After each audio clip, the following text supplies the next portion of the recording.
Greetings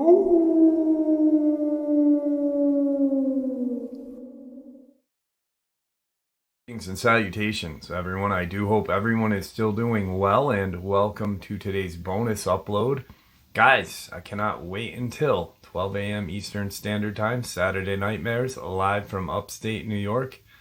We do have a lot of fun sharing experiences and theories, and honestly, it is unlike any other live stream on YouTube in the cryptozoology and paranormal research field.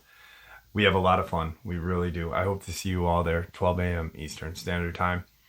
Before we jump into this bonus, though, a couple quick links. As many of you know, I rely on Patreon, PayPal, channel membership, and the merch to help the channel to continue to grow and go. Links to Patreon, PayPal, and channel membership is in the description below. Merch displayed directly under the video. Also, Dogman Frightening Encounters, Volume 1 through 3, the audiobook versions. They were written and researched by Tom Lyons, narrated and produced by me, Jeff Nadolny. Those audiobooks are available on Audible, Amazon, and iTunes, links to which are also in the description as well. And finally, last but definitely not least, if you'd really like to help support this channel to continue to grow and go, simply subscribe. It does not cost a cent. Click that like button, takes half a second. If you don't want to miss out on any of the informative uploads I put out daily, click the bell icon, and folks, please leave a comment and share the video. Why? Well, because all of these things really do help the channel to continue to grow and go. They definitely do matter, and they are appreciated. And with that, I have taken far too much of your time. Let's jump into today's bonus, shall we? Today's first part of the upload is a very interesting news article I stumbled across out of a local article from Lincoln County, Missouri. It's been about a year now since I had gotten that call, and I remember it well.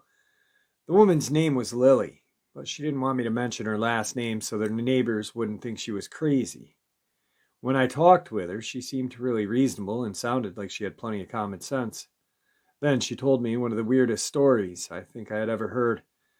Lily told me she was married with 2 children, a boy and a girl, and they lived out on Highway Y north of Troy, Missouri.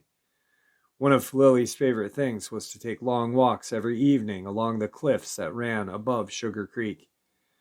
She would usually wait for her husband to get home so that he could watch the children while she walked and took in the peacefulness and beauty of nature. On one particular evening, a couple years back, her husband was running late getting home, but she happily waited and went for a walk when he arrived, though it was much later than usual.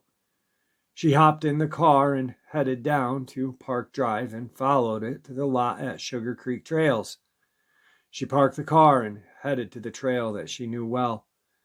The trail starts off going down a big hill, then veers left and up another hill. At the top of that hill, you go right on a different trail that takes you to the cliffs overlooking Sugar Creek. At the top of the cliffs, Lily sat down to enjoy the sunset view. Though the sun had already set, there was still plenty of light, and the moon was already high and full. After a few moments, Lily began to realize that she was hearing something coming through the woods on the other side of the creek.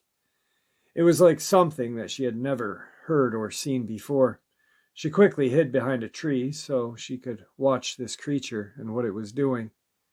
As she watched, she realized that it appeared to be half wolf, half man. She told me how she remembered standing there, hiding behind the tree, thinking how crazy this was. Lily watched as it crept out of the woods on all 4, but then stood on its back 2 legs as it went into the water. It seemed to be 7 feet tall. The creature jumped around, splashing in the creek like it was trying to grab fish. Suddenly it froze and pointed its nose skyward and began smelling. Then looked right at her. The beast's eyes glowed red like something straight out of the pits of hell. The beast howled a horrific sound like something she had never heard before and ran for the cliff right below where she was hiding. Lily remembered that she had her .22 pistol in her pack. She pulled it out and fired 2 rounds right at the creature. It immediately fell from where it was climbing, about 10 feet up from the creek. It behaved like it had been hit, and she was certain that she could see blood in the water. It hurried for the far back and pulled itself out of the water, raised up on its back legs, and howled again. The sound chilled Lily to her bones. She watched, frozen, as it dropped back down onto all fours and scrambled back into the woods that it had come from. Lily then turned and ran all the way back to her car and rushed home. To this day, she has not returned to walk Sugar Creek trails. This story seemed crazy to me, so I let it sit, not going any further with it until I had some more information or confirmation of the tale. But then a few weeks ago, a call came. It was from a man named William Dorman. He said to go ahead and use his name because most folks think he's crazy anyway. Now, Mr. Dorman is retired and spends a good amount of time gathering rock fossils. He likes to walk the creek beds because that's where he finds most of the best rocks. Late one afternoon, he decided to go out to Sugar Creek off of Highway K and walk for fossils. It was a cool afternoon and had rained the day before. And after a good rain, you'll find the best rocks from the water turning over the creek bed. Mr. Dorman parked his car and started walking southeast along the creek. He had gathered a few nice fossils when he realized that it was starting to get dark. The dark didn't bother him much because he had a flashlight and knew the area well enough to find his way. He continued along the creek, shining his flashlight on the rocks. When he came to a deep part of the creek with high cliffs on one side, a strange noise coming from further up the river made him stop and listen. It was like a wolf howling at the moon. He looked up and noticed the moon was huge. The sound started coming toward him, and fast. William said that he ran to the side of the creek and lied down flat in some weeds. Mr. Dorman could barely see the creature as it came to the deep pool in the creek, but it seemed to be wolf/man, 7 or so feet tall, and went along on its hind legs. It stopped in the deeper water and looked around, its nose in the air, sniffing. Mr. Dorman thought it was going to sniff him out of his hiding place when it lost interest and began splashing around like it was trying to grab fish, or maybe just washing itself. He didn't know what it was doing and didn't care. He just wanted to leave so he could get out of there and go home where he knew he was safe.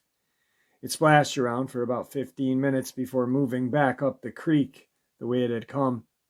Mr. Dorman waited until he couldn't hear it anymore before jumping up and getting back to his car as fast as he could.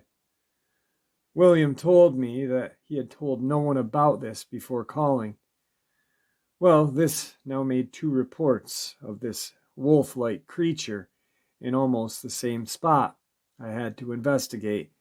I headed out to Highway KK and parked my car by the bridge, unpacked my camping gear, and set out for the cliffs along Sugar Creek.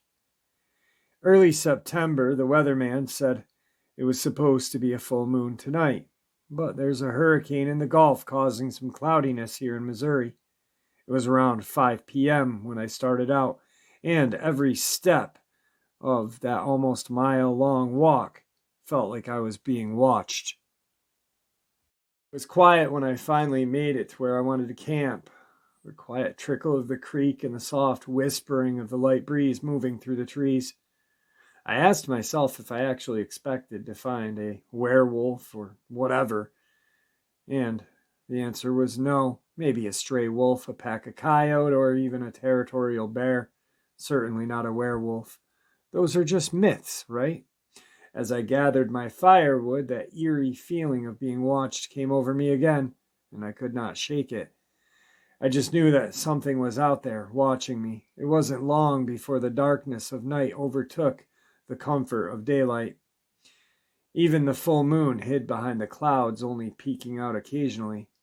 I had my fire burning brightly, trying to shake that feeling that something was waiting for me to turn my back to it so that it could pounce on me out of the blackness of the woods. The forest came alive. The later it got, splashes in the creek, twigs breaking, steps and scurries on the forest floor. At every one I jumped and turned, hoping to catch a glimpse of the werewolf. Around 9, something let out a howl, and it was close. I scrambled to get my flashlight from my bag to investigate, and headed for the woods where the sound had come from. By the time I got myself together and headed over there, a second howl came. This time it was on top of the cliff. I knew that there was no way one creature could have moved that fast, so there had to be at least 2 of them.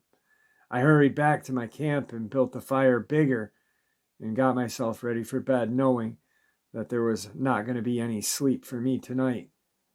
From the safety of my tent, I watched out the unzipped door, but hardly got more than a glimpse of nothing more than fast movement. It continued all night, fast steps around my campsite, howling from here and there, occasional growls. Shortly before sunrise, it went quiet. I waited only until it was light enough to see and quickly packed up.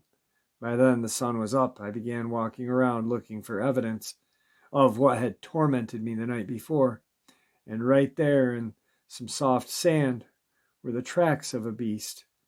Not just one set, but many sets. They were clearly dog tracks, and some of them were huge.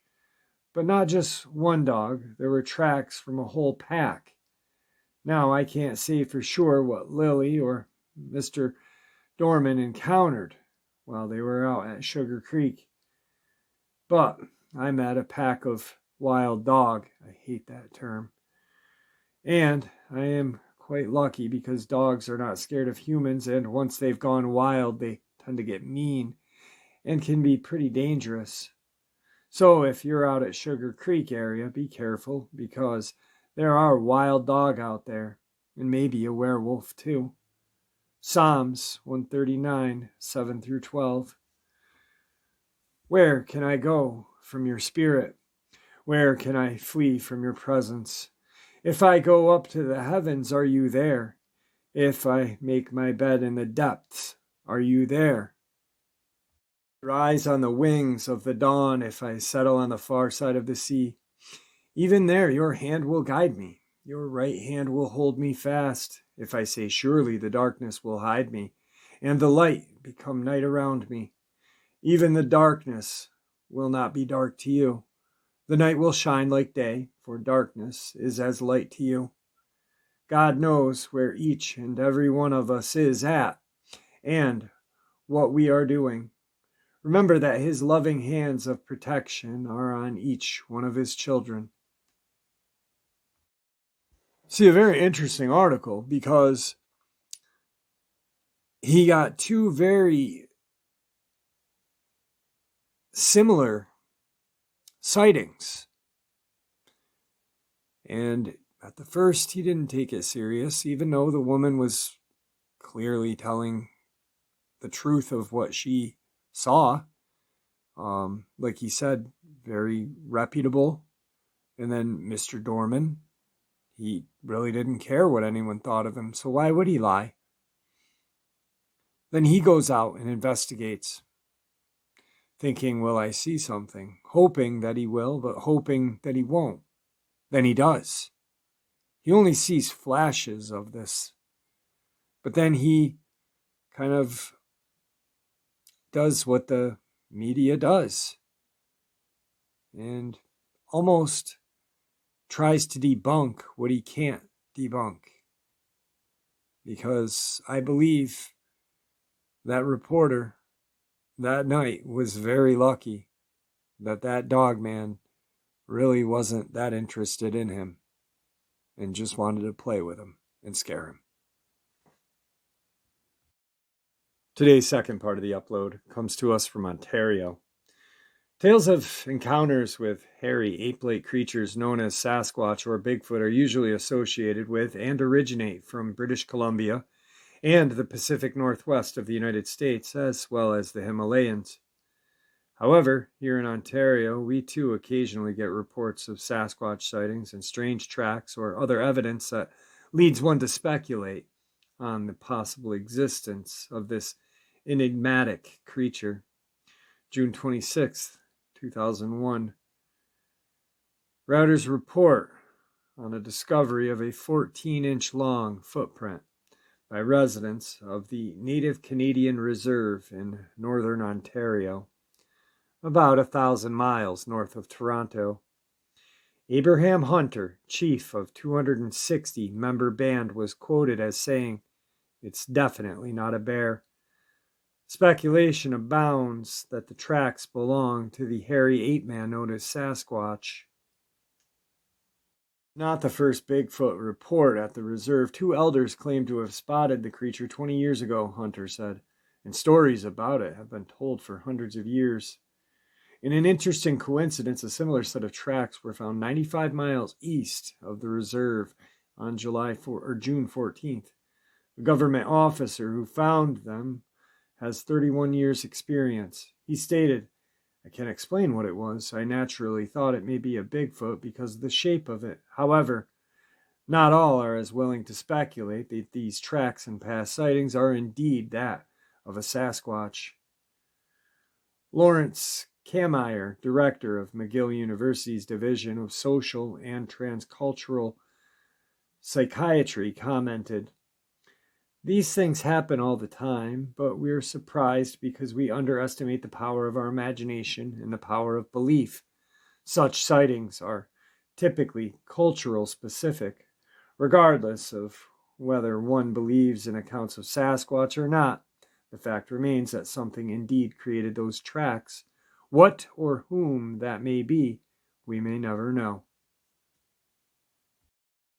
Today's third part of the upload. Friday, July 27th, 1923, North Bay Nugget, Cobalt. Mr. J.A. McCauley and Mr. Lorne Wilson claim to have seen a Precambrian shield man while working in their mining claims north and east of Wetlifer Mine near Cobalt. This is the second time in 17 years that a hairy ape-like creature nicknamed Yellow Top because of the light-colored mane has been seen in this district. 2 prospectors said they were taking test samples from their property when they saw what looked like a bear picking at a blueberry patch. Mr. Wilson said he threw a stone at the creature. "It kind of stood up and growled at us. Then it ran away. It sure was no bear that I have ever seen. Its head was kind of yellow, and the rest of it was black like a bear, all covered with hair." The first report of the creature was made September 1906 by a group of men building the head frame of the Violet Mine east of Cobalt. It has not been seen since that time. Tuesday, April 16th, 1946, North Bay Nugget, Cobalt. Old Yellow Top, the half-man, half-beast that is supposed to be roaming the wilds around Cobalt mining camp, was reportedly seen again, this time by a woman and her son, who lives near Giles Depot, while they were walking the tracks into Cobalt.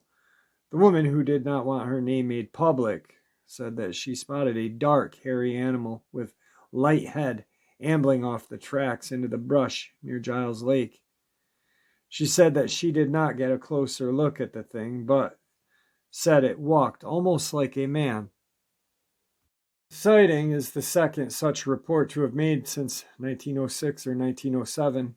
A search party may be formed to try to find Old Yellow Top. August 1st, 1965, Hamilton Spector, a Lakeview trucker, claimed to have seen a half-man, half-animal beast 6 or 7 feet tall on the side of the road near Smithville. He estimated the thing to weigh 500 pounds. He went back to look for tracks but found none. August 25th, 1965, Beamsville Express. This article refers to the Smithville monster having turned up in Campton, about 7 miles to the northwest, apparently a few days later after it was in Smithville. No less than 7 people were reporting what they called the provincial police to say that they had seen a monster, which all of them described as big, black, and furry. Wayne Beach said the thing he saw in his yard behind his car just looked like a giant gorilla. 2 16-inch prints were reported near the garage where Manford Bragg saw something he could not identify. Hector McDonald said that he got a back view of the creature at night in his barn. Ontario police downplayed the incident, saying it's not a monster. There's no such thing as a beast, half human, half animal. Someone's playing a hoax. October 10th, 1978, Niagara Falls Review. Geraldton, Ontario. Randy Corcoran says he will never return to the nearby bush where he recently saw a creature he believes to be a Sasquatch. Corcoran, 18, said Friday he was hiking alone in the woods 2 weeks ago when he saw an animal about 2.2 meters tall, covered in long, reddish-brown hair. After walking nearly a kilometer along the trail, he heard a noise in the brush and took cover behind a rock. He said in an interview in his community 270 kilometers west of Thunder Bay, "At first I thought it was a bear or a moose making all that noise, so I hid. And when I saw it, I sure didn't want it to see me." Corcoran said the human-like animal, which he said had a long face, crossed the trail about 140 meters from him. "I stayed behind the rock for an hour after it had gone, shaking the whole time. It doesn't matter what people say, and I don't care. I saw it. I don't know what it was, but I saw this thing." Today's next encounter. Hiking solo when I observed black mass of fur, followed for 200 yards. I've been hesitant to share this for some time. I think it could have been a black bear considering the season and general shape of this, but regardless, it freaked me out more than any black bear should have. And I have nothing better to do, seeing as I can't sleep and don't need to be anywhere tomorrow. Anyway, I was hiking on a series of trails close to Minnesota-Wisconsin border in a vast area of natural beauty and rustic comfort. A river basin with several medium or medium-large rivers flowing through it, remnants of a massive glacial river that carved the area out of solid bedrock.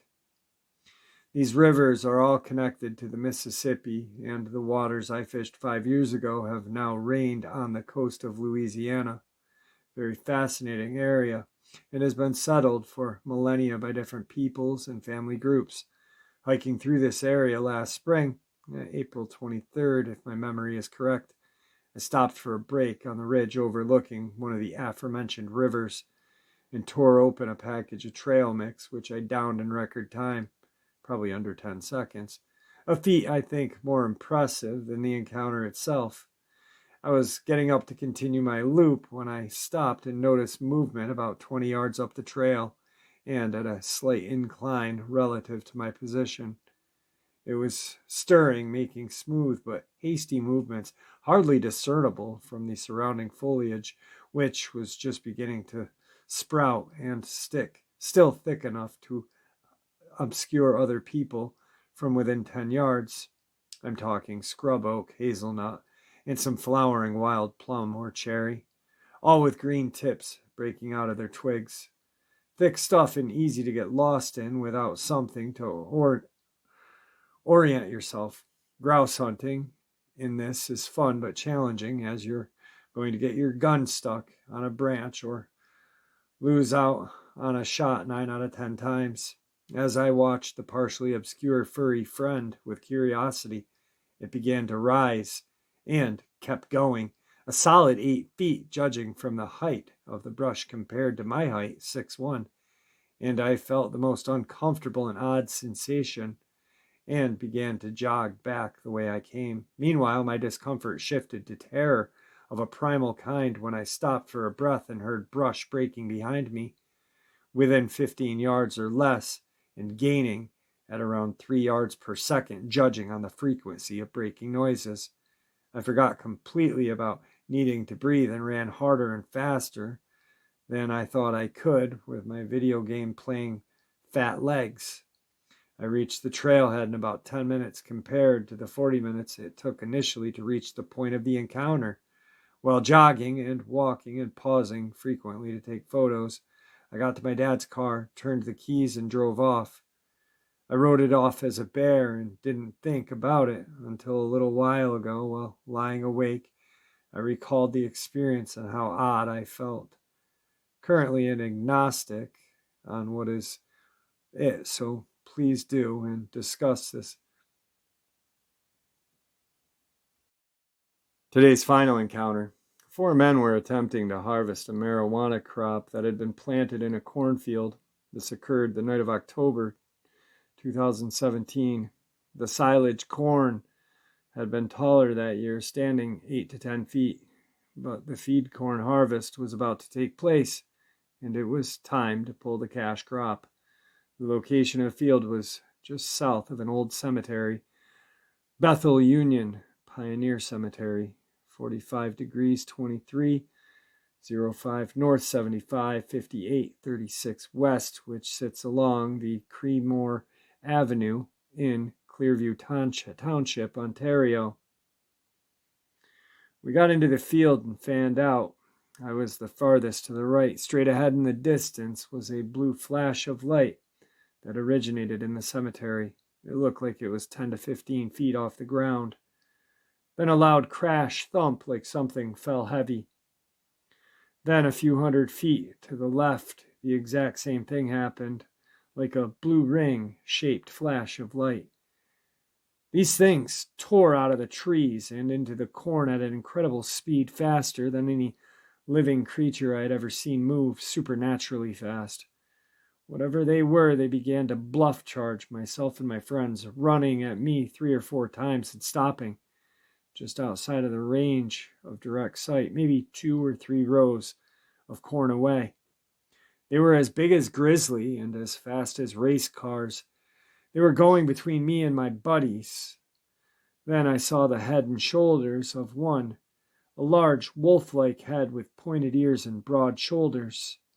The head had no neck, and situated directly on the shoulders, it was a terrifying sight.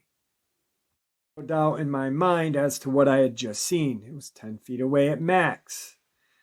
Just then it charged me from the front and the left, and then my buddy's dog came in from the right.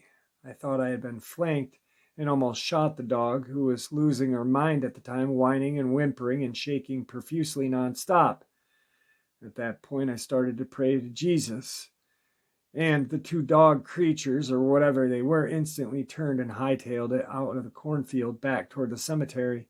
So my buddies and I found each other, and the guys said that they had been charged too.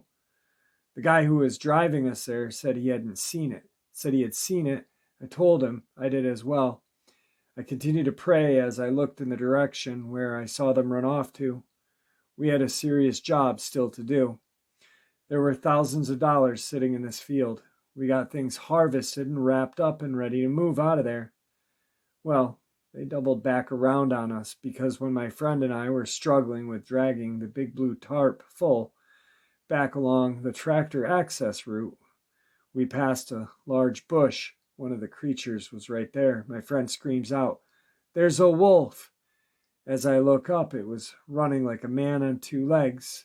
The creature only ran about 10 feet into the woods and stopped dead in its tracks. My friend and I were ready to go, and he said to me, "It's coming back to get us." I just started praying out loud again. Nothing else happened. We dragged everything out to the car. Because it's a little hatchback, someone had to stay behind. So I thought, well, this is great. There's something seriously messed up going on here that only seems to be kept at bay by prayer. These guys don't know I've been praying, so one of them is going to get killed if I don't stay. I think that was the Holy Spirit protecting me. I strongly felt it. So the dog and I stayed behind and spent the next hour on the road. As she whined and cried and freaked out, I was praying and holding my ground.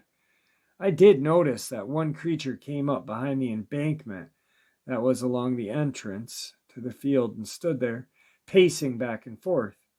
Then I saw another creature was now on the other side of the entrance road, behind a huge blackberry bush that hangs over the ditch. It was no more than 10 feet from us. I was freaking out so badly that it almost got me. I thought she might just drop from the heart attack. Every time I see a dog now, I know she remembers it too. She just gives me a look and starts shaking. She has strongly bonded with me since that day. I was never so happy when I saw those headlights come back over that hill and my friend pulled up to get me. It seemed like forever we were on that road, but in reality, it may have only been an hour tops. When we got back, my friend said, "Did you see the size of the dog, bro?" I just said I didn't want to talk about it. A little bit about that cemetery. I believe that this incident occurred because of something related to the cemetery. The cemetery was established in 1855. It was considered one of the only integrated cemeteries of its time, with black-white Aboriginal people all buried in it. It remained an active cemetery until 1940 and ended up falling into the state of disrepair by the 60s. Prison inmates were used to clear away the surrounding debris of the site, however. It fell into disrepair again by the 70s. It continued to remain in a woeful state until 1997, when a group of volunteers secured permission from the township of Clearview to restore and maintain the site. I'd be interested to find out if other strange activity had been reported in that area. And there you have it, folks. I hope you all enjoyed today's bonus as much as I enjoyed sharing it with you. I'd like to thank you all for supporting the channel. It is, after all, your support that helps the channel to continue to grow and go, and what gives us all a place and a chance to share our experiences and theories judgment-free. Everyone is simply treated with the respect that they deserve. Please stay safe, happy, healthy, and ever vigilant, keeping an eye on our children, pets, family, and friends. These creatures are real. These events have happened. Share this information with those you love and care about, and it may just help save their lives someday. Until next time, never stop asking questions, never stop searching for the truth, and God bless you all.